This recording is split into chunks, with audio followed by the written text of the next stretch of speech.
So let's go on. Okay, this is where it gets a little difficult, and that's why I said we have two caution signs here, because this is where we're going to start to get deep here. Okay, causation continued, water types, floodwaters. All right. What are floodwaters? That's easy. That's the overflow of water. The traditional example, which you'll see in insurance context, is outside water coming in, right? We saw that in Hurricane Katrina all the time. That's what all those cases were about. It's outside water coming in. So that's easy, okay? That's a definition of floodwater. That's the traditional definition, and that's what you see in these inverse condemnation cases as well. What's the rule? Okay, let's take a step back here. The rule for floodwater is this. Inverse condemnation attaches if there's unreasonable acts or omissions by the public entities in the context of a flood control setting. We saw this, right? We saw this already with Bel Air and as refined somewhat by Laughlin. So what's an example of this? So an example, if there's been a failure of improvements that were been constructed to hold back floodwaters, levee, okay? That's a textbook example of what we're talking about here. And again, going back to Bel Air, you'll see I've listed a few cases here. We're just going to touch on very briefly to try to flesh out this concept and get a grip of what the current state of the law is. So Bel Air, again, we talked about this, but the Bel Air rule is that in cases involving damage caused by construction or operation of flood control projects, the project's failure to function as intended is not enough to impose inverse condemnation liability. You can't do it, okay? You need unreasonable conduct by the entity. So you may recall what happens after that. Laughlin comes in and says, look, here are the factors you use in this context to determine whether or not the entity acted reasonable or not. So you show unreasonableness or reasonableness by relying on the Laughlin factors in this context. But Bunch comes in later. And actually, if you start to dig into this, dig into the case law here, you'll see that there are actually two cases, Bunch. There's Bunch 1 and there's Bunch 2, but we're talking about Bunch 1. It involved a huge levee failure. Bunch 1 comes after Laughlin and says, look, inverse condemnation liability only exists if there's a combination between substantial causation and unreasonableness under Bel Air.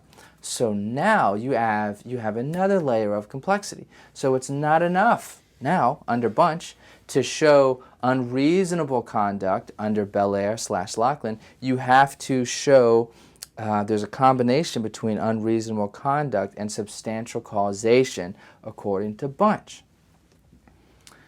Now, let's go on. Areola. I like this case.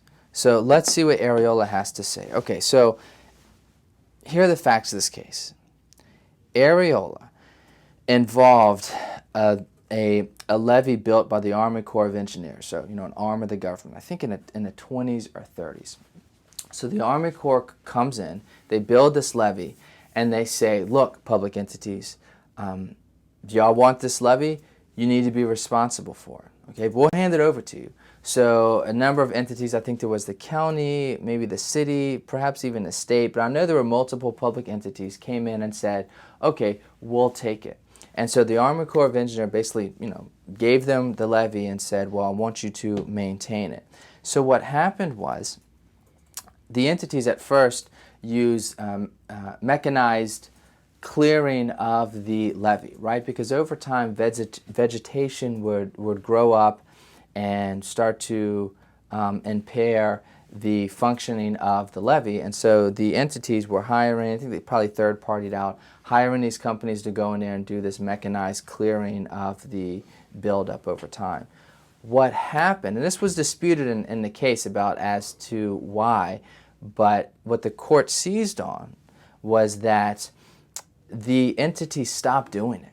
Right? They stopped the clearing. And so what happened over time was that the buildup came back. and you had this vegetative buildup of the levee, and that in turn blocked the water flow. And so eventually the plaintiff's property flooded. So the plaintiff sued everyone in strict liability, went up to the appellate court, and the appellate court looked at the facts and said, look, the entities are liable for inverse condemnation. Why? You're in a flood control context, so what's the rule? It's Bel Air/Laughlin reasonableness, because what they did was unreasonable.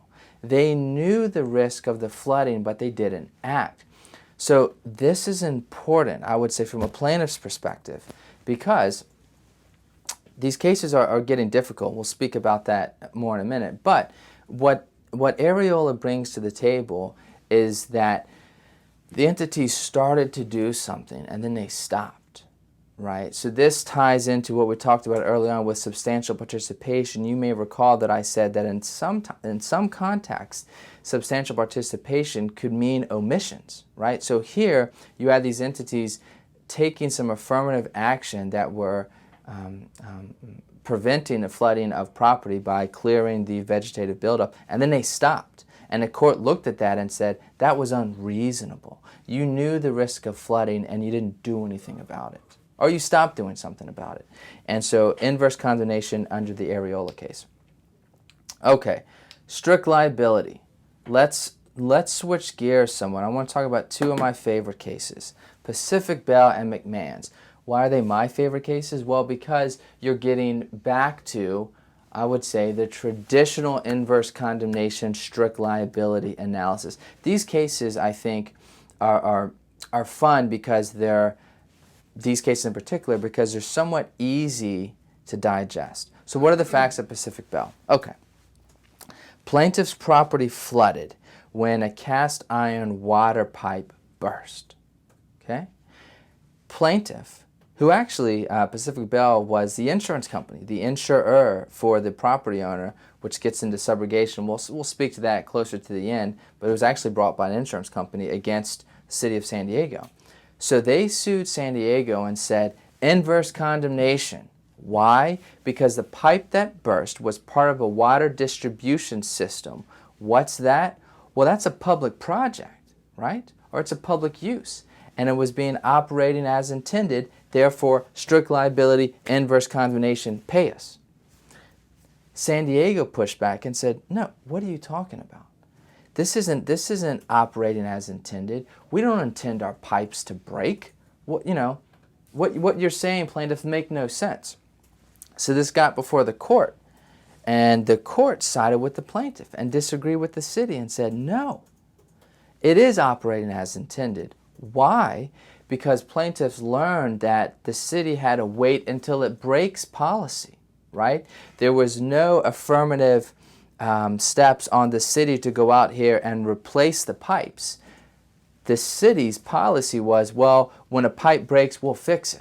Okay? And so the court said that's deliberate. What you see here is the city's public project operating as intended, right? The pipe breaks, the pipe breaks, the city fixes it, right? So the court came in and said, look, we're not even getting into this unreasonableness. This is strict liability, boom, city, you're liable for inverse condemnation. Very similar case. This is McMahon's, I think, versus Santa Monica. Very similar. Water main broke, damaged the plaintiff's property. The city pipes were corroded, and the court seized on the fact that the city failed to replace the pipes, similar to what you saw in Pacific Bell, and said they're liable in inverse condemnation, right? We don't even have to think about this unreasonableness standard. They're liable. I would say strict liability. So that's what you see in those two cases. The last thing I'll say on the causation in the context of floodwater is that if you have flood control improvements operating as intended and it floods property, to prevent flooding of other property, you have strict liability. So that's somewhat confusing, so let me kind of break that down.